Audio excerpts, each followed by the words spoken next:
Welcome to Vintage Gaming Memories. Shall we play a game? Carling's Black Label. Carling's Black Label beer. Hello everyone and welcome to the channel. As always, without delay, let's jump right in. Now I've noticed it's been a while since I did a video on a vintage bar light, as that is also part of my collection. And I know it's not gaming, which is in the title of the channel, but when I was a kid in the 80s and playing on my Atari in the basement, my parents had a room next to that one, which was kind of like a big game room with a bowling machine, slots, pinball, and a bar. And there was even a poker table, I believe. I guess we would call it an entertainment room because it wasn't just for my dad and his friends, it was for adults to hang out. So not a man cave. Anyways, he had a lot of the motion beer lights throughout that room, which I wish he would have kept longer so I could have it today. But I think he gave them away or just got rid of them somehow. So that's how it connects with my gaming memories. I'd see these things when I was in the basement on my Atari, and it just stuck with me. So Atari and vintage motion beer lights, they kind of go hand in hand for me. Now back to this purchase. This is something I bought from eBay, and the sellers were nice enough to actually drive it from 200 miles away and deliver it to my home. I was definitely all in for that because it's fragile, it's old, and if I did have damage, money's not going to really replace something that's hard to find. So let's get this out and take a close look at it.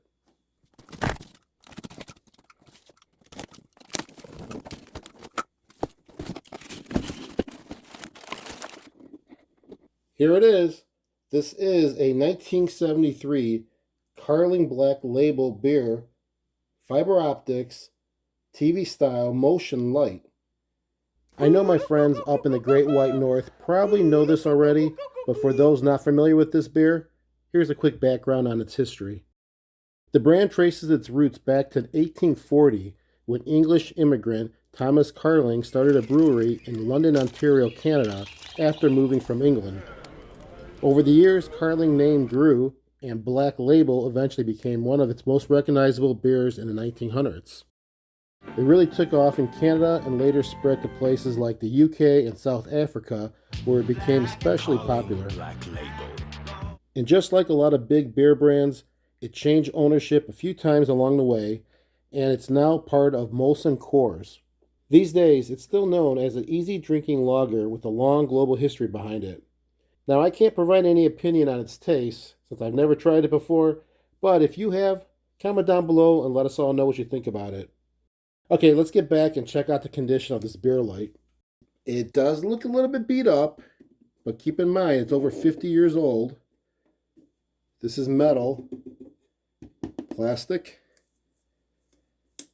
kind of bulging a little bit here and there. A lot of scratches on the frame. See if we can touch it up a bit. The backstory on this light is that it lights up and you can hear the motor running, but the disc inside doesn't spin, which is the key to having this being a motion light. Otherwise, it's just a light. Supposedly, it worked for the seller after they initially purchased it, but they turned it off and then back on and it no longer moved. But before we go ahead and open this up and dig inside, let's check the outside a little closer. Let me get some more lighting here. Yeah, it's scratched up quite a bit. And you know, it's interesting. It looks like it's white underneath. I don't know if that's a plastic coating or what, but we'll see if I peel this or not. I think I might be peeling this. Pure white underneath where it's kind of yellow on top.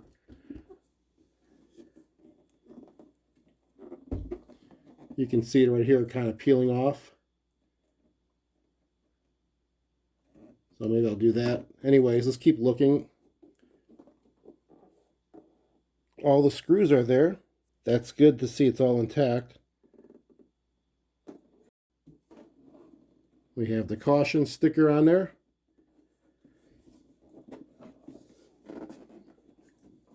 And the manufacturing tag, it's still there, but not really legible. This would indicate the model number, the serial number, the part number.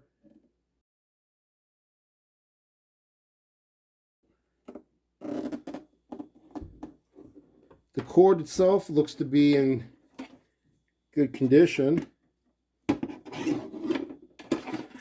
All right, let's go and try to plug this in. No, let's not plug it in. Let me open up the back and let's just see how it looks inside.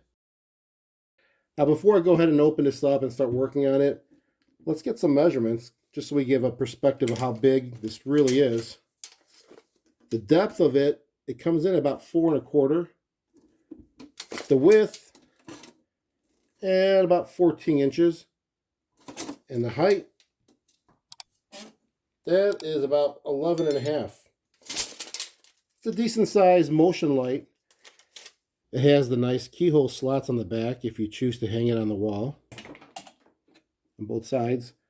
Or if you want to just stand it up, you can do so as well. It's got the base and these 4 bump outs that act like footings. It'll keep it slightly raised from whatever you have this sitting on top of. So let's go ahead and open this up. There's a few screws in the back to get the cardboard removed.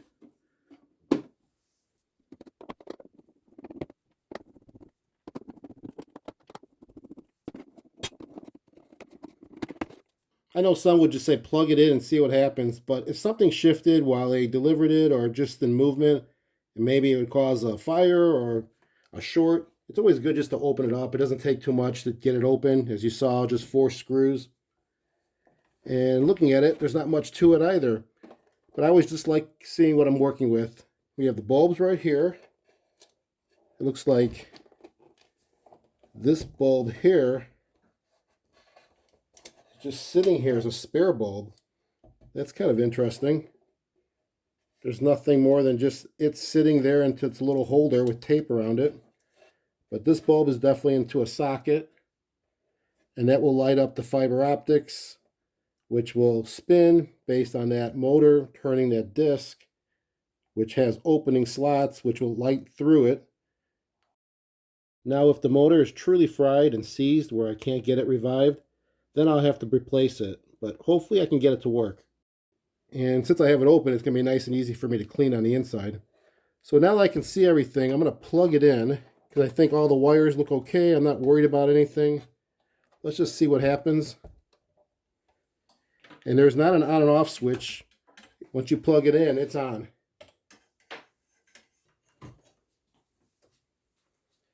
All right, well, the light's on. Nothing's moving. I don't even hear the motor.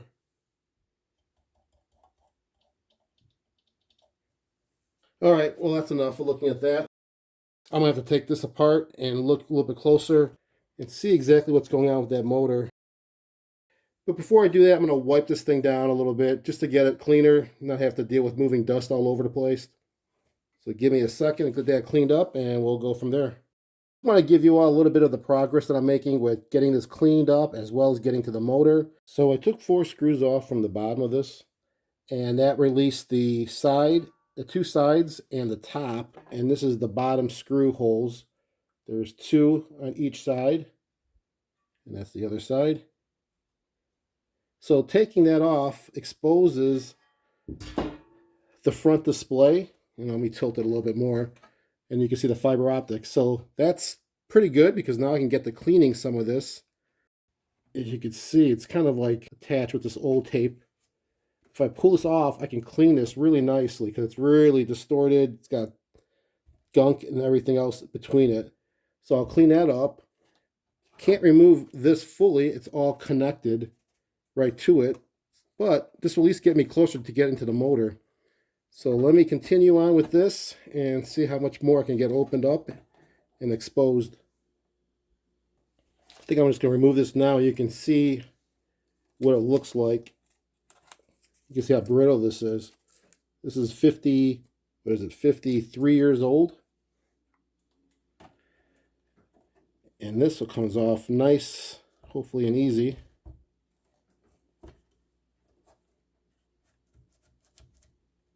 I'm sure that's taped on the bottom.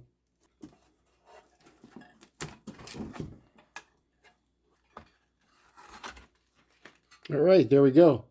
Now we have full access to the motor, and I can definitely get everything else cleaned up. But this is going to look really good, I think. I think I can clean this up, make it look really presentable, but hopefully I can get this motor to work. But check that out. Here's that bulb I was talking about. Now that this is removed, I can bring it up closer. Look at that. I guess that's like the holder for a spare bulb, because there's a metal bracket there that's holding it in, and the tape is just making sure it doesn't fall out.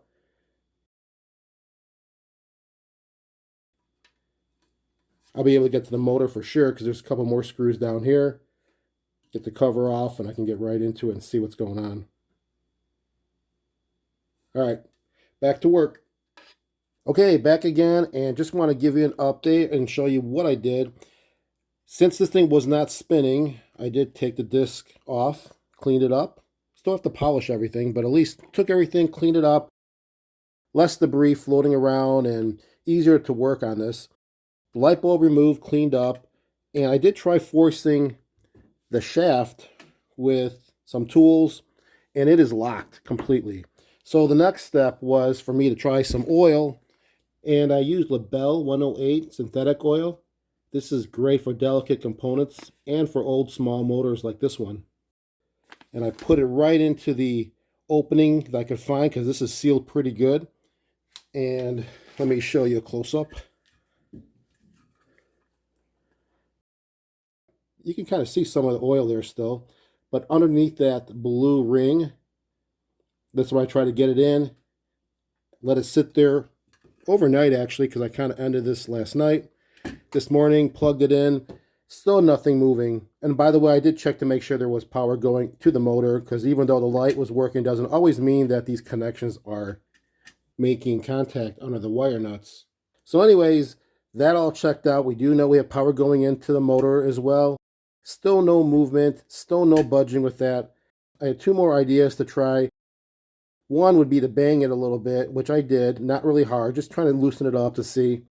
No luck with that. And then my next try was to use my heat gun. So this is really simple. All you have to do is apply some heat to the motor, because there's a lot of gunk probably inside there, whether it be lubricant, dust, dirt buildup, whatever it might be, because there is a gap I can see between the top plate and the motor. And who knows what might have got in there and might have caked in and dried up and made it really tight to move. So anyways, I just put the heat on it for about maybe 30 seconds, because it gets hot pretty quick. And I made sure I didn't melt anything. Put a little shield, around the wires, and just kind of heat directly over here on the motor. Got my tool again and actually used my hand and moved it a little bit, and this thing actually now moves.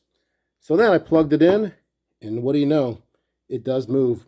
Now it moves slow, and you can tell because on the motor it tells you the speed. You see the model? I think you can see it here. It says 4 RPM. And that tells you the speed of the motor, which is 4 revolutions per minute, which is really slow. So just think about that. This thing will spin around one time every 15 seconds. So anyways, it does spin. You just have to look at it very closely. And actually, you know what? Let me just prove it, because I didn't put the disc back on. We're going to just temporarily screw this on. And I'm going to leave the light bulb off, because I know that works. I just want to screw this on, and I'm going to plug it in, and let's see what happens. Check it out. So that's sweet. No need to work on that motor, because my next option would have been to pop out those rivets on each side and then get the motor out and try to fix it, and then just put some tapping screws in to re-secure it if I were able to fix it. And then if that didn't work, I would have to buy another motor, retrofit it to this frame, and then see how it goes. But I'm glad this works, because I wanted to keep it all original, and so it is. I just want to give you a little progress update. So far so good. Be back in a second. This is the bottom of the case, and you can see the difference in white and then the yellow film that was on top of it. This protective film is not necessary to keep, because if I'm going to touch up some of the scratches, you can't touch it up over this film. You have to get right to the metal. So I'm going to peel this off anyways. Just a little tip, instead of trying to scratch this off or heat it up, all you have to really do is get some packing tape, apply a little bit just to that area, and then you lift, it comes off so much nicer and so much easier.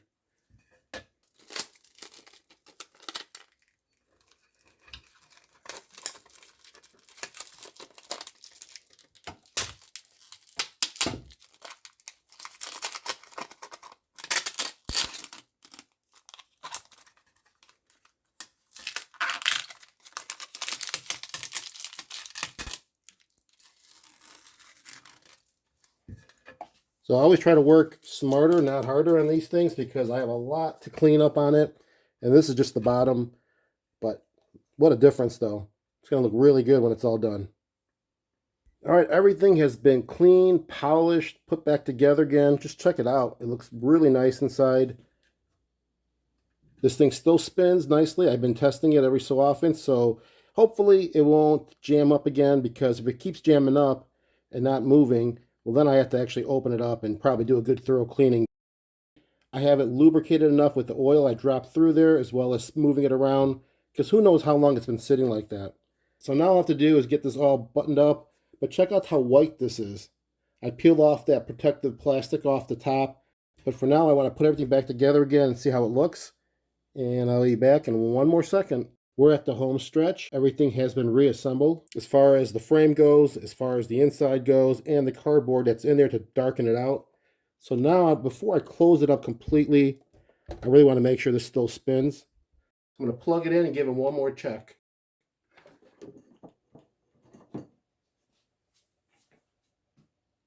Oh, it's moving. You can see it's moving nicely. The 4 RPMs. Well, let's take a look on the front side since we have it turned on. I'll give you a view of how it should look when it's truly running. And obviously, it's going to be darkened on the back here with the cardboard that goes in the back as part of the cover. But you know what? Here, I'll just put that there. Tilt a little bit for you. There's a little teaser. That looks pretty cool. And I also fixed the TV bear. It's like a sticker or taped on lettering. And this was kind of bulked up a little bit, so I peeled it off slowly with the heat gun and then reapplied it. So now there's really no bubble there. Where it was a big, I don't want to say it was a bubble, but it was kind of like creased in there. So now it's nice and smooth. And this looks great. All right, let me go ahead and put the back on, get everything cleaned up, so I can give you a nice look at this Carling Black Label beer light in its true environment. I'm going to turn this on with a little less lighting so you can really appreciate how this looks.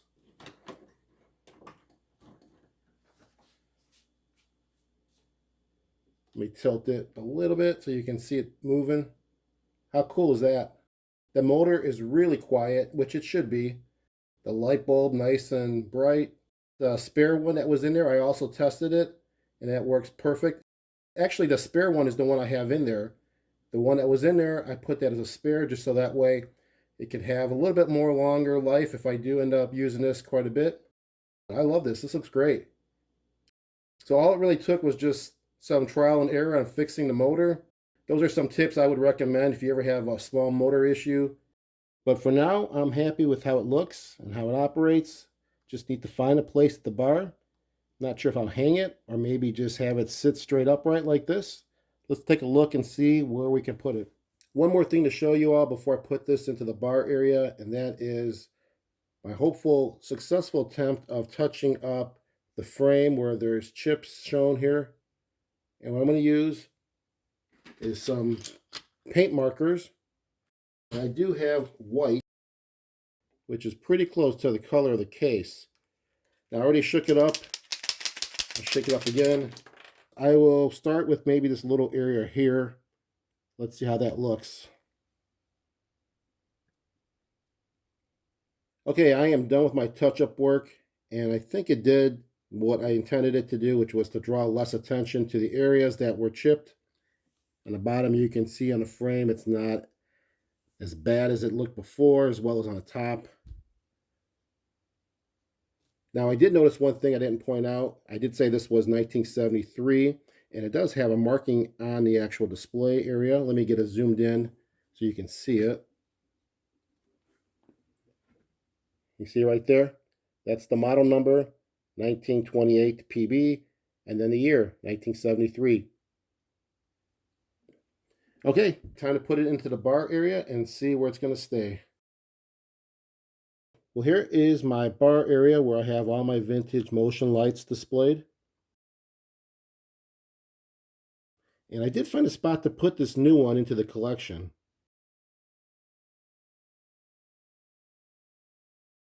It really wasn't too hard to find a spot because I really didn't have too many options to deal with. I couldn't hang it up on the ceiling like that one.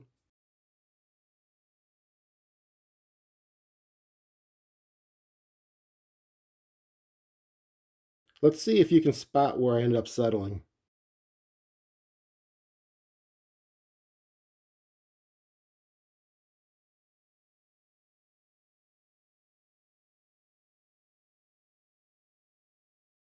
There it is. I think that's a pretty good spot. That's pretty much the only spot, actually. Well, that will do it for this video. Thank you for taking time to watch it, and I hope you enjoyed it.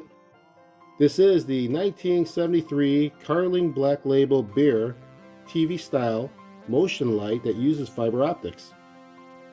Until next time, keep your gaming passion from the past alive by living it today. Take care, everyone.